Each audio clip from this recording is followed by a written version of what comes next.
कृष्णा गाडगीळ आणि sons limited 1832 पासून। पंढरपुरात कार्तिकी एकादशीचा सोहळा उत्साहात संपन्न। उपमुख्यमंत्री एकनाथ शिंदेंकडून सपत्नीक विठुरायाची महापूजा संपन्न। सोहळ्यानिमित्त पंढरपूरमध्ये हजारो भाविकांची उपस्थिती। आषाढीलाही विठ्ठलाची महापूजा करायला आवडेल। आगामी निवडणुकीसाठी एकनाथ शिंदेंना विठ्ठल शक्ती देणार। उपमुख्यमंत्री एकनाथ शिंदे यांच्या पत्नी लता शिंदेंची प्रतिक्रिया।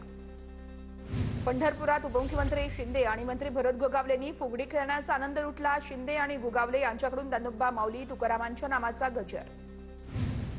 कार्तिकी एकादशी निमित्त पंढरपूरमध्ये भाविकांची अलोट गर्दी। सुमारे 7 ते 10 लाख भाविक पंढरपुरात दाखल। भाविकांची आरोग्य, सुरक्षितता आणि स्वच्छतेच्या दृष्टीने आवश्यक सोयी सुविधा उपलब्ध। मंदिर प्रशासनाची माहिती। कार्तिकी एकादशी निमित्त पंढरपूर गजबजलं। विठ्ठल रुक्मिणी मंदिराला आकर्षक अशी फुलांची सजावट। मंदिर सजावटीसाठी तब्बल 5 टन फुलांचा वापर।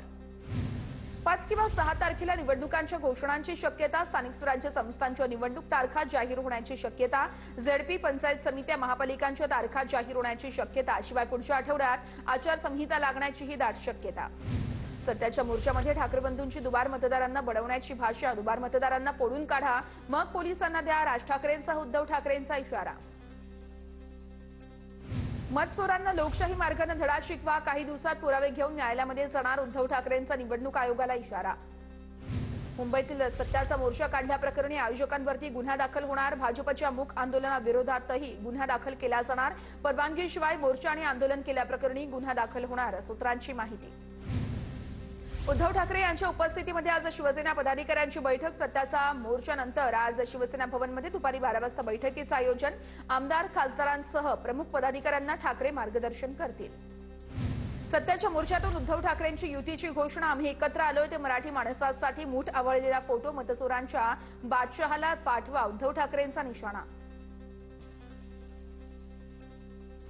आम्हाला कुणी एकत्र आलं तरी काही फरक पडत नाही। ठाकरे बंधूंच्या युतीवरून चंद्रशेखर बावनकुळेंची टीका। तर स्थानिक स्वराज्य संस्थांसाठी सरकारचं पाठबळ लागतं म्हणून जनता आमच्या पाठीशी राहील, बावनकुळेंचं वक्तव्य। मवियाच्या मोर्चातील सहभागी पालिका निवडणुकीमध्ये बाहेर पडतील। मोर्चा काढणारे पालिका निवडणूक वेगवेगळे लढतील। मुंबईतील मनसे आणि मवियाच्या मोर्चावरती मंत्री चंद्रकांत पाटलांचा हल्लाबोल। निवडणूक व्यवस्थेमध्ये सत्तेचा गैरवापर, संविधानातील आपल्या अधिकाराचं जतन करण्याची वेळ, शरद पवार यांचं वक्तव्य। सत्तेचा गैरवापर झाला हे पवार 50 वर्षांनंतर बोलतायत, आश्चर्य आहे। शरद पवार यांच्या टीकेवरून संजय शिरसाटांचा टोला। तर सत्ता भोगली तेव्हा पवारांना या गोष्टीचा विचार आला नाही, शिरसाटांचा टोला। सत्याच्या मोर्चाविरोधात भाजपचं मूक आंदोलन। लोकसभेत देखील विरोधकांकडून फेक नेरेटिव्ह पसरवण्यात आला होता, रवींद्र चव्हाणांचा आरोप। जनता स्टँड अप कॉमेडी सोबत नाही तर स्टँड घेणाऱ्यांसोबत। मूक आंदोलनातून चित्रा वाघ यांची टीका। तर मोर्चा निवडणूक आयोगाविरोधात भाजपनं मूक आंदोलनच करावं, बडबड करू नये, शर्मिला ठाकरेंचा खोचक टोला। राज ठाकरेंना खासदार, आमदार हे कोण हे सुद्धा माहिती नाहीये। राज ठाकरेंना जुने सहकारी संदीपान भुमरे माहिती नाहीयेत का? राज ठाकरेंच्या टीकेवरून विलास भुमरेंचा सवाल। पैठणचा आमदार सांगतो निवडणुकीसाठी 20,000 मतदार बाहेरून आणले। निवडणूक यावेळी झाल्यानंतर निवडून आलेल्यांची सोय आधीच झाली होती, विलास भुमरेंचं उदाहरण देत राज ठाकरेंचा गंभीर आरोप। काहींना व्हिडिओ लावण्याची खूप खान हवा की बाण, एका सभेत मिमिक्री आर्टिस्ट म्हणाले होते। आटल्या विकणाऱ्या आरोपीला बेड्या। मोहम्मद मता बनीस रईस असं अटक केलेल्या सराईत गुन्हेगाराचं नाव। 400 कोरेक्सच्या बाटल्या, एक दुचाकी असा 5 लाखांचा मुद्देमाल जप्त। वाशिमच्या शिरपूरमध्ये 4 ते 5 जणांच्या टोळक्याकडून तरुणावरती जीवघेणा चाकू हल्ला। रात्री 9 वाजण्याच्या सुमारास घटना घडली। विशाल देशमुख असं हल्ला झालेल्या तरुणाचं नाव। हल्ल्याचं कारण अद्यापही अस्पष्ट। सारखं फुकट कशाला हवं? कर्जमाफीच्या मागणीवरती अजित पवारांचं वादग्रस्त वक्तव्य। अजितदादांच्या वक्तव्यांचा शेतकरी चुनचुनके बदला घेतील, वडेट्टीवारांचं प्रत्युत्तर। शेतकरी कर्जमाफीला अजित पवारांचं समर्थन, मात्र कर्जमाफी करताना निकष ठरले पाहिजेत, बावनकुळेंची प्रतिक्रिया।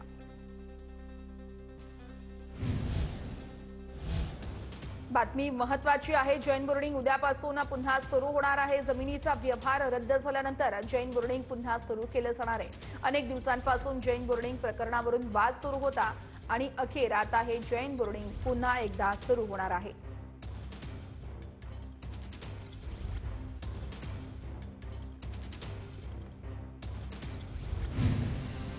पैठण महिला डॉक्टर आत्महत्या प्रकरणात एसआयटी तपास करणार। महिला आयपीएस तेजस्वी सातपुते यांच्या नेतृत्वात एसआयटी स्थापन, तात्काळ तपास सुरू करण्याचेही आदेश। जैन बोर्डिंग प्रकरणामध्ये केंद्रीय मंत्र्यांचा हस्तक्षेप दिसतोय। राजकीय दबावाशिवाय एका दिवसात जमिनीचा व्यवहार होणार नाही, अतुल लोंढेंचा मुरलीधर मोहोळ यांच्यावर निशाणा। पुण्याच्या कोंढव्यामध्ये गँगवॉरमधून गणेश काळेची हत्या, आंदेकर टोळीतून चौघांकडून गोळीबार। गणेश काळे वनराज आंदेकर हत्या प्रकरणात जेलमध्ये असलेला समीर काळेचा भाऊ। वरिष्ठांच्या दबावामुळे पोलिसांचे हात बांधल्याची चर्चा। राजकीय दबाव हटवा, पोलिसांना फ्री हँड द्या, मुख्यमंत्र्यांना टॅग करत रोहित पवारांचं ट्विट। फलटणमधील डॉक्टर आत्महत्या प्रकरणातील संशयित आरोपींना न्यायालयीन कोठडी। गोपाल बदने आणि प्रशांत बनकरला 14 दिवसांची न्यायालयीन कोठडी। महिला डॉक्टर आत्महत्या प्रकरणी एसआयटीची स्थापना। महिला आयपीएस तेजस्वी सातपुतेंच्या नेतृत्वात एसआयटी स्थापन, तात्काळ तपास सुरू करण्याचेही आदेश। एसआयटीवरती नियंत्रण ठेवण्यासाठी उच्चस्तरीय न्यायालयाच्या निवृत्त न्यायाधीशांची समिती नेमा। पीडितेच्या भावाची मागणी। पीएम रिपोर्टमध्येही चुका असल्याचा आरोप, तर आत्महत्येला प्रवृत्त करणाऱ्या आरोपींना शिक्षा झाली पाहिजे अशीही मागणी। फलटणमधील महिला डॉक्टर आत्महत्या प्रकरणामध्ये जरांगेंचा मुख्यमंत्र्यांच्या ओएसडींना फोन। नातेवाईकांच्या म्हणण्यानुसार एक अधिकारी एसआयटीमध्ये घ्या, एसआयटीवरती नियंत्रण ठेवण्यासाठी निवृत्त न्यायमूर्ती असावे, जरांगेंची मागणी। फलटण महिला डॉक्टर आत्महत्या प्रकरणातील कुटुंबियांची जरांगेंनी सांत्वनपर भेट घेतली। कुटुंबाने मला 4 कामं दिली आहेत, ती मी कामं करून घेणार, आश्वासन दिल्याची देखील माहिती। बीडमध्ये महिला डॉक्टरांच्या कुटुंबियांची आमदार प्रकाश सोळंके यांनी भेट घेतली। सोळंके यांच्याकडून महिला डॉक्टरच्या कुटुंबियांचं सांत्वन। सोमवारपासून राज्यातील ओपीडी सेवा बंद राहणार। महिला डॉक्टर प्रकरणी इंडियन मेडिकल असोसिएशनचा निर्णय। महिला डॉक्टरला न्याय मिळावा यासाठी ओपीडी सेवा बंद राहणार असल्याची माहिती। 7 ते 13 नोव्हेंबरपर्यंत शासकीय खासगी सर्व डॉक्टर सेवा बंद ठेवणार। फलटण महिला डॉक्टरच्या मृत्यू प्रकरणी करमाळ्यामध्ये विविध संघटनांकडून तहसीलदारांना निवेदन। एसआयटी चौकशीसह दोषींना कठोर कारवाई करण्याची मागणी। महिला डॉक्टर आत्महत्या प्रकरणामध्ये फलटणकरांनी कॅन्डल मार्च काढला। आमदार सचिन पाटील यांच्या उपस्थितीमध्ये कॅन्डल लावून वाहिली आहे श्रद्धांजली। आरोपींना कठोर शिक्षा देण्याची केली आहे मागणी। माधवी खंडाळकर विषय संपला, कायदेशीर कारवाई सुरू झाली। आता राज्य महिला आयोगाच्या विरोधात लढाई सुरू। पीडितेचे चरित्रहनन केलं गेलं, महाराष्ट्राला उत्तर द्या, रुपाली पाटील यांची फेसबुक पोस्ट। माझा आणि रुपाली चाकणकरांचा संबंध नाहीये, रुपाली पाटील राजकारण करताय, तर रुपाली पाटलांच्या बहिणीनं मला मारहाण केली, माधवी खंडाळकर यांचा आरोप। रुपाली पाटील यांच्याकडून महिला आयोगाचे अध्यक्ष रुपाली चाकणकर आणि माधवी खंडाळकर यांचा फोटो सोशल मीडियावर शेअर। खंडाळकरांचे चाकणकरांशी काहीही संबंध नसल्याच्या वक्तव्यानंतर फोटोत एकत्र दिसल्यानं चर्चांना उधाण। चाकणकरांनी महिला आयोग अध्यक्षपदाचा राजीनामा द्यावा। महिला डॉक्टर आत्महत्या प्रकरणावरून एनसीपीच्या रुपाली ठोंबरे आक्रमक। चाकणकरांच्या राजीनाम्यासाठी मी राज्यभर आंदोलन करणार असल्याचाही इशारा। चंद्रपूरमध्ये मंत्री चंद्रशेखर बावनकुळे यांच्या उपस्थितीमध्ये काँग्रेस कार्यकर्त्यांचा मोठ्या संख्येनं भाजपात प्रवेश। नेते पदाधिकाऱ्यांमध्ये समन्वय नसल्यानं काँग्रेसनं जनतेला सोडलं, बावनकुळेंची टीका। उद्धव ठाकरे 7 आणि 8 नोव्हेंबरला मराठवाडा दौरा करणार। ठाकरे शेतकऱ्यांच्या बांधावर जाऊन शेतकऱ्यांसोबत संवाद साधणार। सरकारची मदत शेतकऱ्यांना मिळाली की नाही याची माहिती घेणार। अजितदादांच्या वक्तव्यांचा शेतकरी चुनचुनके बदला घेतील। कर्जमाफीच्या मागणीवरील अजित पवारांच्या वक्तव्यावरून विजय वडेट्टीवार यांची टीका। अजित पवारांनी कर्जमाफीसाठी पुढाकार घेतला होता, चंद्रशेखर बावनकुळेंकडून अजित पवारांची पाठराखण। अजित पवारांच्या शेतकऱ्यांबाबतच्या विधानाचा विपर्यास केला गेला। शेतकऱ्यांना स्वतःच्या पायावर उभं करणं सरकारचं धोरण, मंत्री पंकज भोयर यांचं वक्तव्य। कर्जमाफीची तारीख घेऊन आलो, कडूंच्या बोलण्यामध्ये एवढंच दिसतंय, कर्जमाफीची मागणी लोकप्रिय कोणीही करतंय। कर्जमाफीवरती बोलताना पाशा पटेल यांची प्रतिक्रिया। सुशांत सिंह राजपूत प्रकरणामध्ये आदित्य ठाकरे आणि उद्धव ठाकरे दिल्लीला अमित शहांना सोडून भेटले। भाजपचे आमदार नारायण कुचे यांचा गंभीर आरोप। महाडमध्ये मनसे पदाधिकाऱ्याला गंभीर स्वरूपाची मारहाण। शहरप्रमुख पंकज उमासरे यांना मारहाण। भरत गोगावलेंवरती टीका केल्याच्या रागातून मारहाण झाल्याचा संशय, पोलिसांकडून पुढील तपास सुरू।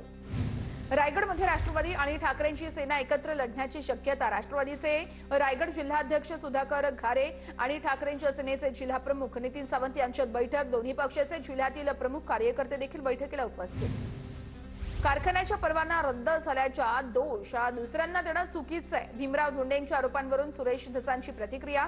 संबंध नसताना जाणीवपूर्वक माझं नाव जोडलं जातंय। सर्व कागदपत्र दाखवत धसांवरती जे आरोप होते ते धोंडेंनी फेटाळले। अबू आझमी, अमीन पटेल, नसीम खान यांच्या मतदारसंघातील यादी तपासा। यांच्या प्रत्येक मतदारसंघात 5000 बांगलादेशी असतील, मंत्री मंगल प्रभात लोढांचा दावा। पश्चिम बंगालमध्ये बाहेरच्या देशातील लोकांची नावं घुसवण्याचा प्रयत्न झाला. तसाच प्रयत्न मुंबईत काही बांगलादेशींनी वाजवण्यासाठी केला जातोय. मंत्री प्रतापराव जाधव यांच्याही मवियाच्या मोर्चावर टीका.